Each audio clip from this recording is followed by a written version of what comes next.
Ignition sequence start. 6, 5, 4, 3, 2, 1, 0. Liftoff. We have a liftoff.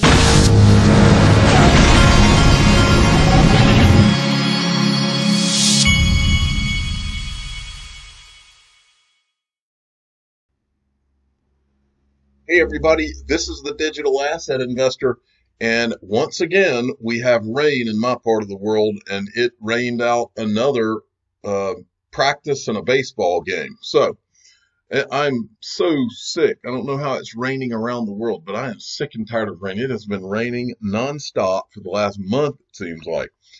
Oh well, here we go. Today we're going to be talking about the DTCC. Did I say that right? DTTC, is it D? We'll get to it in a minute. I always get some of these abbreviated things messed up. But anyway, DTTC is what I think what's right. But first I wanted to show you this. This was sent to me from Peter Voss. Now this is interesting. This is CBDC. This came out today. CBDC. Former CFTC Chairman Christopher Giancarlo says the U.S. Fed must issue a digital currency. Now, folks, I keep telling you the cake is already baked. I'm going to say it again. The cake is already baked, okay? This is yet again one more guy who will not say the word Ripple or XRP, okay? Christopher Giancarlo. Now, this guy has had a lot to say about Bitcoin and different things. I'm going to show you. But I wanted to, anyway, he's the guy who is heading up this, he's heading up a movement for the Fed to create a digital dollar, or their own digital currency. But down here, I wanted to focus on this.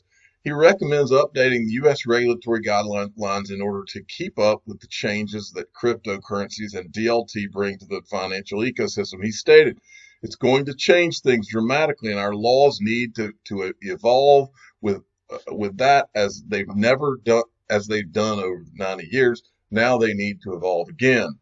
Giancarlo is notably involved in the Digital Dollar Initiative that is backed by leading consulting firm Accenture, which is reportedly working with Sweden's Reserve Bank on its own virtual currency, the e-krona. Okay, so what jumps out here? This jumps out. Accenture is behind working with Sweden on the e-krona. They're also involved with this Giancarlo. Now, let's remember who Giancarlo is. I'm going to tie all this together. Giancarlo was the guy that ran the CFTC. The CFTC oversees the CME group. I think I'm saying that right. The CME group, which is where Miguel Baez, who is the head of XRP markets at Ripple, came from. He came from running the gold desk at Ripple, comes from the CME group to Ripple, okay? While this guy is overseeing the CME group. So this guy is the regulator. When he was at the CFTC, they're the regulator of the CME group. Well, Accenture is worthy of note because Accenture is an investor in who? Ripple. This is Ripple's website.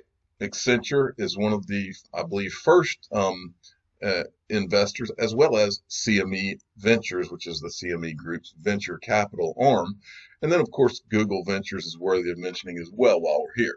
Okay, well, this guy, this what we're talking about here, he is also the guy. He's the guy heading up this digital dollar project. Let's look at what he has to say. And remember, and the thing to note in here is he will not say the word Ripple or XRP, even though he knows all about it. A digital dollar would be a alternative, a third form alongside cash, but it would be a direct transaction and it would be honored by the federal government. We propose this. We believe that the dollar's usage in the global economy is underserved by serving as a continual analog instrument in a digital world. And we, with Accenture, and we're going to bring together a thought panel of some leading experts in constitutional law, in central banking, in technology, in blockchain and other technologies, in anti-money laundering and other fields, to think through how do we create a digital dollar that serves well into this coming digital century. Let's envision a world where you have, and this is hypothetical, where you have a Chinese central bank currency, you have a commercial transparency like a Libra, and you have a US dollar. All right, he'll talk about Libra, but he's not going to talk about Ripple or XRP. He'll also talk about Bitcoin. Currency. Right. Central bank US dollar? A Bitcoin over here. And let's say Bitcoin over here, right? In those three worlds, one government is going to want to know every transaction, especially transactions to political opponents, to freedom movements. In another world, one of those operators is going to want to know every commercial transaction to know whether you're shopping with Target or whether you're shopping with Nordstrom. And one of those providers is going to be constitutionally restricted from collecting either of that information. Now, he's telling you right now, he's outlining one of the probably many reasons right now for you that there's not just going, you've heard a lot of people say, if the central banks come out with currencies, then there won't be a need for the Ripples or the XRPs and the different things, all these other digital assets. He's telling you why. He's telling you one of the reasons anyway, that these governments will have constitutional limitations on what they can do with their digital assets that those constitutional problems won't be covered with other digital assets that can be used. And that one is going to be the U.S. government. Because the Fourth and Fifth Amendments to the Constitution prevent the U.S. government from taking information without a subpoena and without due process and without just compensation. Now, the jurisprudence around that will need to be developed, but we think in a digital dollar, people could see a digital dollar as your information being more secure, not less, than a central bank currency offered by other governments or by commercial vendors. I thought that was fascinating. I had never heard that take on digital assets. I've never heard anyone talk about that aspect, the constitutionality of being hamstrung in some ways with a central bank digital currency. That is interesting. Okay, now I can't leave this topic without reminding you that this guy is also the same guy that said here that the Trump administration had tanked Bitcoin in 2017. One of the untold stories of the past few years is that the CFTC, the Treasury, the SEC, and the National Economic Council director at the time, Gary Cohn, believed that the launch of Bitcoin futures would have the impact of popping the Bitcoin bubble, and it worked. See how this works, folks? All right. Okay, moving along. This person right here called the stock market crash today, and so I just wanted to show this for what it's worth. I don't even know who this person is, but he said stock market crash on Monday, and this was yesterday morning when this person said it. So I thought that was worthy of note. Chinu Patel at Chinu Patel 29. Don't worry, I'm getting to DTCC. Okay, I'm not going to say that word that I'm not allowed to say on YouTube, but this guy said South Korea closed all schools nationwide, and the central bank is holding an emergency meeting today. And then there's this. This guy is talking about that thing, and he's basically, I'm really just going to put this here and let you read this here for a second, because I don't want to really talk about any of this stuff. I'm going to let you kind of look at that and see what I kind of get out of this is that I'm not saying that I don't believe that this thing's for real, but I'll say again, it sure is coincidental that for the first time in the history of the world, China is putting out a central bank digital currency, and this just happens to happen. It really is kind of strange to me. Then there's this. Millions of Chinese firms face collapse if banks don't act fast. This would be an ideal time to implement a liquidity tool to help with treasury management. There sure is a coincidence this year, the year of the digital asset, and all of a sudden we have this. And then there's this, which I'm not going to show the video because he might say something that is not allowed to be said on YouTube as well. Berkshire keeps its giant $120 billion in cash pile because we want to be prepared for anything. We want to be prepared for, and I don't know if I can say that word, we want to be prepared for anything that comes along. This is the chief job I have, says legendary investor Warren Buffett. And I will tell you, folks, I've learned from my years being around, what I've learned is that this guy, Warren Buffett, is brought out on CNBC anytime there is a scare of any kind in the markets. They bring him out as a kind of calming effect for people to make it let him show everybody that he's not worried. But I can promise you he's sitting on the sidelines with his billions because he's ready to scoop up the deals that he knows are coming. The market, by the way, right now is down 950 points on CNBC. Okay, at Matthew Liney, G20 urges countries to implement crypto standards set by the FATF. Now, let's look at this. The G20 is expecting reports on this is from XRP Crypto.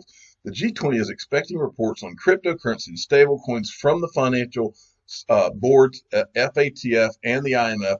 The G20 asked the FSB, CPMI, and other international organizations to develop a roadmap to enhance global cross-border payments by October. Okay, now, folks, I don't do it often, but for whatever reason, this morning I decided to, I guess the word would be creep around on Stellar's website, because there's a part of me that thinks that Stellar will be somewhere in the mix when XRP does its thing. I would never go as far as to say that Stellar is anywhere in XRP's vicinity as far as what's going to happen. But it's interesting to look around every once in a while, because I've always had a hunch in the back of my mind that Stellar works with Ripple more than as a competitor to Ripple. So I was looking around at some of the things that were built on Stellar, and I saw this one. Now, I may have seen this in the past. I don't remember, but I thought it was worthy of looking at. So I went, this is called Ripple Fox. It says, learn and use blockchain in China. China, learn and use blockchain in China. And then it's got Ripple, and then it's got Stellar. And then if you keep going down, it says, we launched the gateway on May 1st, 2014. We would like to reduce our customers' costs by using Ripple and Stellar. So anyway, it's talking about Mr. Ripple Gateway. I don't know what this is, but it just looked like something worthy of showing you. Now, let's get to the meat of this video. We're going to talk about DTCC, and I think I'll open some of your eyes today, especially some of you new people there. What is the DTCC? I said DTTC earlier. It's DTCC. The Depository Trust and Clearing Corporation is an American post-trade financial services company providing clearing and settlement services to financial markets. It performs the exchange of securities on behalf of buyers and sellers and functions as a central securities depository by providing central custody of securities. Listen to this. In 2011, DTCC settled the vast majority of securities transactions in the United States and close to $1.7 quadrillion in value worldwide, making it by far the highest financial value processor in the world. DTCC operates facilities in the New York metropolitan area and at multiple locations in and outside of America. Now, folks, I've told you before on this channel, when the history books are written, it's going to be DTCC, it's going to be R3, it's going to be PolySign, and it is going to be Ripple, folks, and maybe one or two more. When the history books on blockchain are written, those are the names you need to remember. Now, I'm going to expound on this because I found a few things that I've never seen before, and I hope that you haven't seen them before. I found some video. Now, watch this. But first, before I get to the video, I want to show you this. June 1st, 2015, Ripple appoints DTCC's former CEO as an advisor. They appointed let's see, what's his name? Donald Donahue, DTCC, main clearinghouse for U.S. securities and derivatives, processes more than 1.6 trillion in transactions per year. In his role as COO and then CEO, Donahue is thought to have led DTCC's efforts in stabilizing the financial system following the 2007-2008 market crash. This is interesting, folks. Do you remember when Chris Larson got on stage and he said that he believes XRP might be able to help with liquidity during the next financial crisis? You remember that? Well, this guy that Ripple hired as an advisor He says, I am very interested in the capabilities distributed payment systems seem to offer for improving the safety, soundness, and cost effectiveness of global payments and settlement infrastructures. Donahue also worked with the U.S. Treasury Department and other governmental and private sector groups to improve physical and cybersecurity in the financial sector following the attacks on the World Trade Center on 11th September 2001. Digital Assets, founded by, I won't go any further, but he was involved after 9/11, folks. He was right there. He was right there involved in all of that going on, okay? Now, I wanted to tell you that because it makes this part very interesting to me. So then, remember, he was hired, he became an advisor in 2015. Then in 2016, this is on Ripple Insights. Came out from Ripple the very next year, or early the next year. Ripple puts this on Insights. New DTCC white paper gets real about blockchain hype. And the picture, I always thought this was weird for DTCC. The picture, you're looking right at the World Trade Center, the new World Trade Center, right? Because the Twin Towers used to be there. So you're looking right at the World Trade Center, right there. Okay? Now, I'm not even going to go there. But anyway, going to the end of this article, I wanted to read this last part, okay? It says, this, let's see, which is also why we're incredibly excited to see what the likes of R3 and DAH have in store for the industry over the next few years. This is the opportunity to create an industry-wide initiative to develop the right architecture, prioritize the infrastructure, building blocks, and support focused and collaborative experiments to help the technology mature. And then at the end it says, for a second there, it almost sounds like they're talking about the Internet of Value. Now, let's go to where this links, because I haven't even looked. I'm doing this real time. This is from 2016, The Road to Davos, Building a Payment System in the Spirit of the Internet. I haven't even looked at that. I just clicked on that randomly. Now, let's watch this little video from DTCC. I may have shown this before to you. This is a 2-minute, 9-second from DTC's from their YouTube channel, DTCC European Client Forum. And I want you to call your attention to this little wheel in the top left corner, because you will see something that's familiar to you.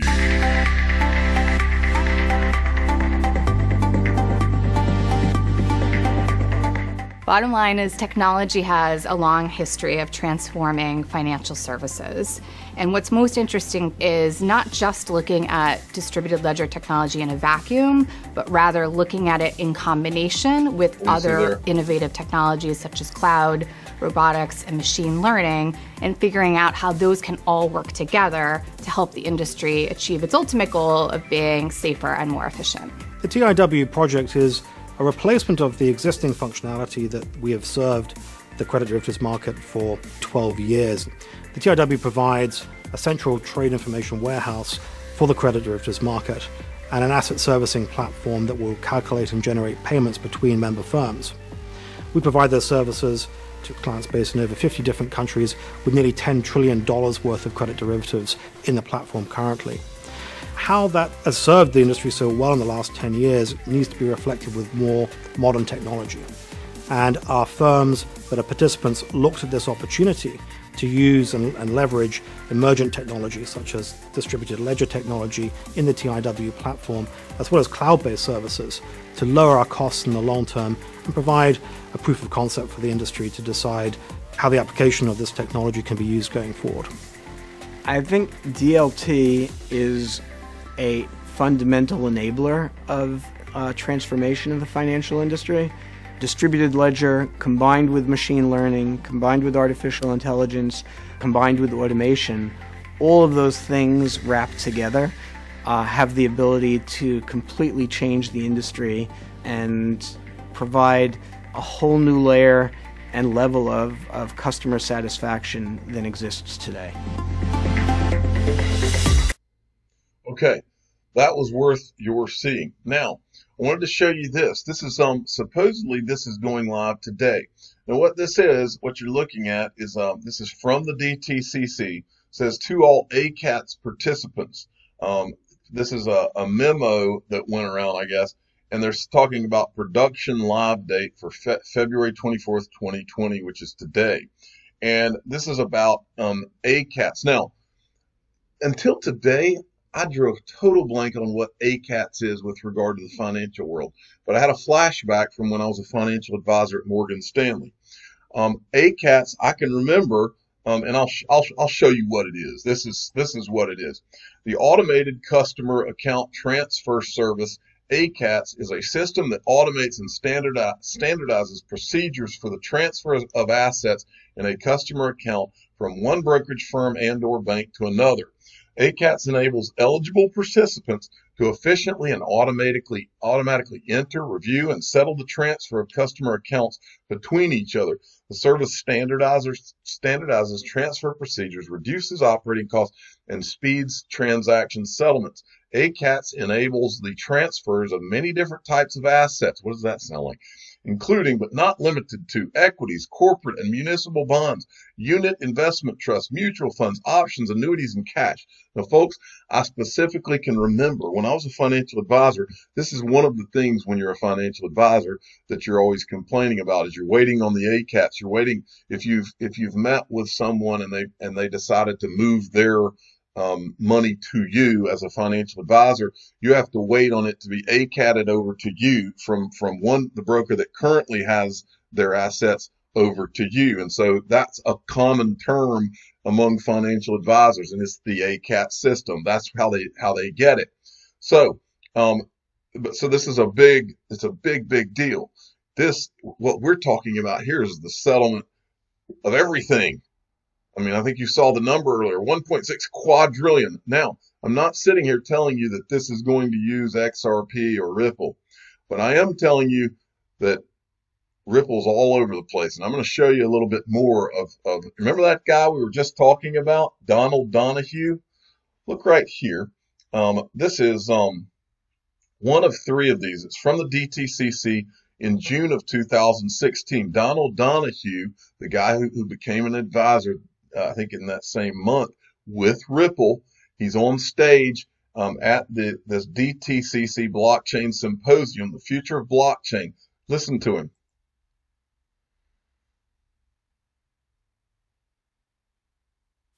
In the context of financial infrastructure, blockchain technologies could process financial transactions by validating, giving effect to, and recording those transactions in distributed ledgers maintained by multiple parties.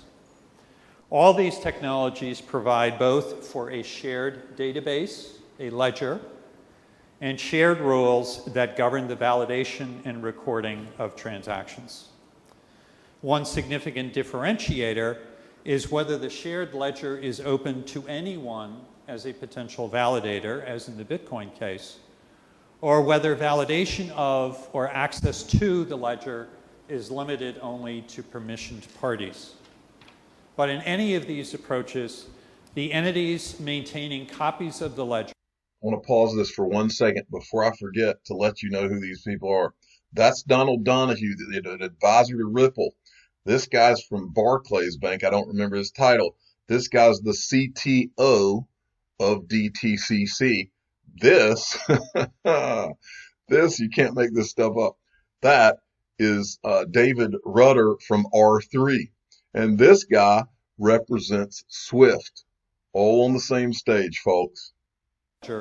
Use an open validation methodology to ensure the integrity of each transaction that is processed. And there is transparency over the ledger, permitting other parties to independently assess its integrity. This concept of sharing the ledger arguably creates greater flexibility for the processing of transactions, reduced expense, and other benefits. There are many other contemplated applications for blockchain technologies, including creating financial assets by means of so-called smart contracts, in which the covenants and payment flows associated with the asset are embedded in code that is executed on automatic rather than through an agent's intervention throughout the asset's life. We may get into some of these visionary concepts as to how these technologies can be applied. As Mike alluded to, I was in his position as the CEO of DTCC throughout the financial crisis of recent years.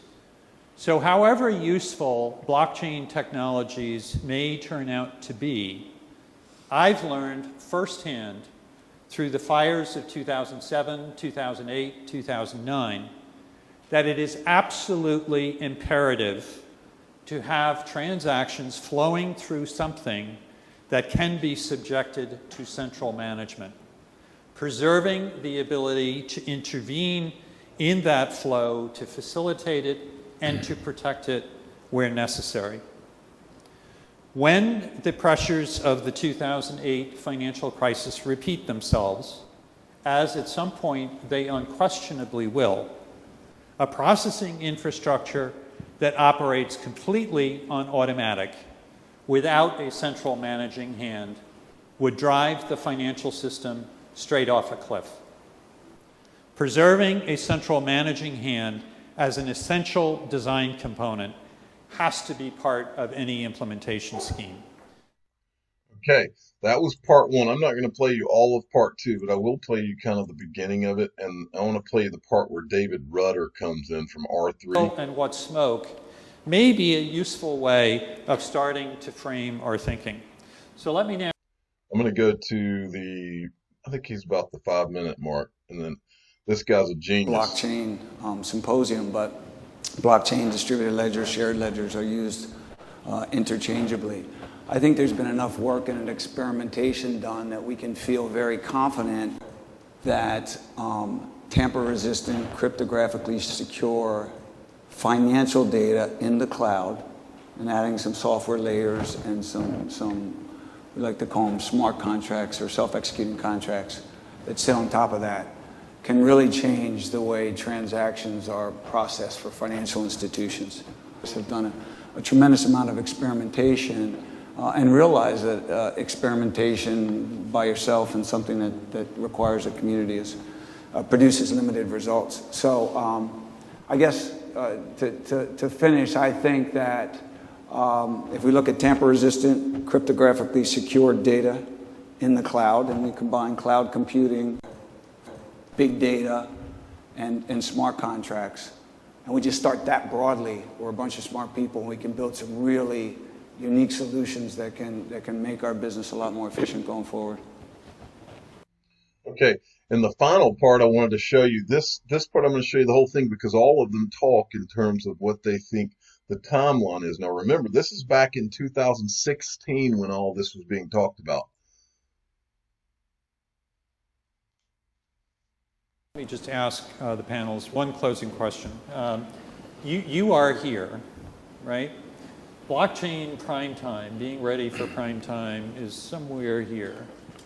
What would you guess? What's your sort of seat of the pants reaction to how close we are to the point where blockchain technologies will be ready for prime time? Is this, is this way off in the future? Is this tomorrow? Where between those two things do you think we are in relation to that?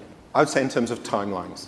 So we need to look at it per use case, and then within the use case, what's the minimum quorum of participants to get traction within that area. So I would say we were looking at several years for the major, for example, the securities settlements, for example, to be rolled out across a sufficient quorum of participants. There are other use cases, though, where we should be motivated and inspired to move faster. So what we'd like to do is to throw out to, whether it's the startups, the industry in general, the opportunity to come up with automated solutions to help individual segregation, where you've got a plethora of sub-accounts, and effectively a shared ledgering solution would help there. And I think that doesn't need the full complexity of smart contracts. That could maybe come later. So I'd say some things in the short term, 18 months, larger things involving incumbents looking at several years. So I think the parallel progression of both the industry doing experiments, successes and failures, and learning from those failures, but the technology vendors pursuing those different experiments, with the industry, with the capital being invested into them, and with outside the financial industry, I think is going to put us into a different place a year from now, and we're going to see what's real and what are good foundational building blocks that we can move forward with. So I think this year is a year where we all get down and do some real work. I think that there are some easy wins, things like maybe static reference data that we could have a solution in a year or 15 months. I think my timelines are similar to Lee's. I think 3 to 5 years we'll have some measured success that we can point to. 5 to 10 years is kind of the sweet spots. I think a safe step is to just develop things for internal use as well and make them work in your own firm. Because otherwise the risk you face is that you will be automated cross firms and you will have a straight to the printer concept whereby when it goes into within the institution, it's all fancy smart contract, but it's not integrated into the legacy system that you've been running for the last 25 years. So I think there is a mandatory step in parallel with all this, is to use the distributed ledger technology internally as well for the processes you want to use for externally. Otherwise, there will be a break and that will not, the business case will not materialize. Wonderful. So I translate David's comment as the sweet spot is 2021 to 2026. Okay, so 2021 to 2026 is the sweet spot, but I think 2020, I think this may have even come along even faster than they thought. Before I leave, I went to DTCC's website and I pulled their list of all of the, because you remember when we were talking about ACATs, they have a list of all of the members of the ACAT system. And I just wanted, remember that $1.6 quadrillion figure? I just want to leave you with this thought. On that stage that you're looking at a representative of Ripple, of Barclays Bank. I want to say that they are a Ripple customer. Don't quote me. I think they are, though. And then you got the CTO of DTCC. And then you got David Rudder. I've told you, R3 is right here in the mix. Then you got Swift, who is also working with R3 with their GPI thing. I think R3 even created their GPI. And XRP is the only, right now, it's the only digital asset that works on the R3 Corda settler platform. There will be others, but for some reason they decided it would be the only one first. Okay, so you've got all that going on, and this is a $1.6 quadrillion that's going through this company. Okay, being settled in securities and all sorts of other things. Okay, I just wanted to just show you the list. These are the participants in the ACAT system with DTCC. Just see if you recognize. I'll just call some names out as we go. Allianz Life Insurance. Let's see if you recognize any here. American General Life Insurance. We'll see. You're going to see just about everybody you've ever heard of that's in the financial. AXA is in this, Bank of America, Bank Corp, Barclays, BB&T, BlackRock, BNB Paribas. You're going to see a lot of Ripple partners, by the way, too. BNY Mellon Securities, Bright House Life, Cantor Fitzgerald. By the way, Cantor Fitzgerald was one of the companies that was hit the hardest when the towers were hit. Then you've got, let's see, there's just so many that you're going to recognize. Everybody in finance is on this list. I'll put it this way. Everybody who's anybody in the financial world is a member of ACATS. If you're at Morgan Stanley, if you're at Goldman Sachs, Gemini Fund, if you're, there's Goldman Sachs, Global Trust, anybody who is anybody in finance is in this system, folks. I wanted to end this video by showing you this from XRP, the Standard Productions. He's doing a giveaway of community posters just to celebrate. He's had, let's see what he said. I'm giving away 3 community posters to celebrate our 100th coil article. Just so you know, at XRP_productions has been doing the greatest coil blog where he does parody in this parody articles in this digital asset space. I think that a lot of people in this space need a sense of humor, and so I fully support what he's doing, and I love it. So go give him a look, and you can follow him here. I'm the digital asset investor. I'm not an investment advisor. This is for entertainment purposes only. Please subscribe, hit the like button, tell your friends and family that DTCC, XRP, R3, PolySign, and what was the other? I think those were the one, and PolySign, yeah. They will be in the history books. Thank you for listening.